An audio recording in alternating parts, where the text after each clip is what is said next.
కైకలూరులో దారుణాలు జరిగిన, కైకలూరులో కష్టాలున్నా, కైకలూరులో రోడ్లు బాగోపోయినా, కైకలూరులో గ్రామాలకు మంచిళ్ళు రాకపోయినా, కైకలూరులో ప్రజలకు కష్టాలు ఎదురైనా, కైకలూరులో ఒక దళిత వాడ మీద జనసేన పార్టీకి సంబంధించిన వాళ్ళందరూ కూడా కిరాతకంగా పైశాచికంగా కత్తులతో దాడి చేసి హత్యాయత్నం చేస్తే దాని మీద ఏ రోజు కూడా మాట్లాడ్డాయన. పోలీసుని ఏ రోజు కూడా దండించడు, ఒక్కడిని నిలదీయడు. ఏంట్రా నా నియోజకవర్గంలో ఈ పాపాలు ఏంట్రా అని చెప్పని ఆయనే ఫోన్ చేసి సరెండర్ చేస్తాడు, ఎస్పీకి ఫోన్ చేసి వాళ్ళ జోలికి వెళ్ళొద్దని చెప్తాడు. ఆ పెద్ద మనిషి గారు నియోజకవర్గంలో పరిస్థితుల గురించి మాట్లాడకుండా ఆయన అసెంబ్లీలో మాట్లాడతాడు. సినిమాల గురించి, సినిమా రేట్ల గురించి, సినిమా వాళ్ళు వచ్చారని చెప్పాను. అదేమన్నా అసెంబ్లీలో జరుగుతున్నటువంటి అంశమా? అదేం చర్చ జరుగుతుండగా ఈయనేమన్నా లేచి మాట్లాడా? అది కూడా కాదు. లేచి తగుదనమ్మా అని మాట్లాడతాడు. వాళ్ళ తమ్ముడు గారు మాట్లాడినప్పుడు మరి తమ్ముడు బాధపడతాడేమో సైలెంట్గా ఉండకుండా అదృష్టవశాత్తు బాలకృష్ణ లేచాడు. బాలకృష్ణ లేచి అంటే బాలకృష్ణకి బాధ ఏంటంటే ఇప్పటికే చచ్చిపోతున్నాడు బాలకృష్ణ.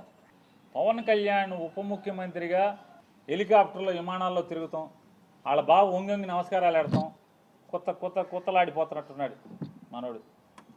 మామూలుగా ఉడుకుతున్న అన్నానికి అడుగుని చెగలేపితే మామూలు పొంగు వచ్చినట్టుగా లోపల మ్యాన్షన్ హౌస్ ఫుల్లుగా.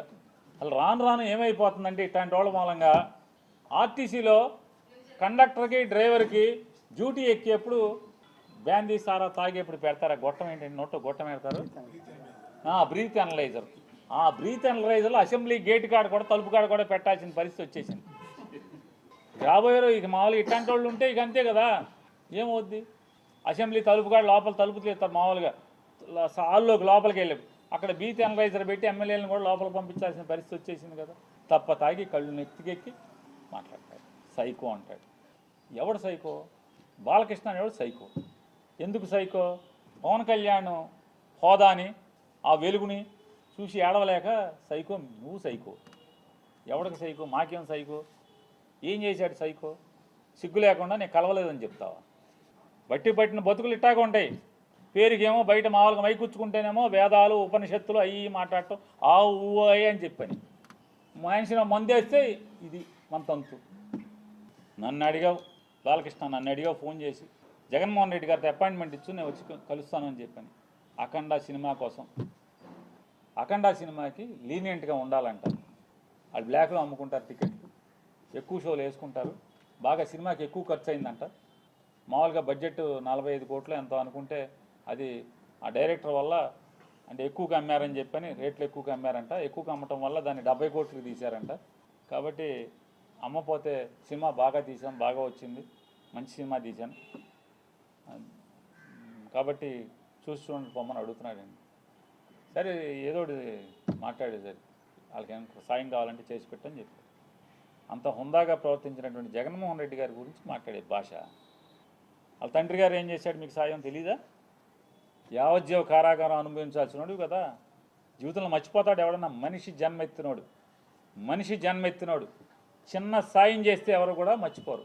అట్లాంటిది ఏమవ్వాలి? హాస్పిటల్ బిల్లు కోసం డాక్టర్ హరికృష్ణ ఎవరైతే ఆరోగ్యశ్రీ చూసేవాడు హరికృష్ణతో మాట్లాడలేదు?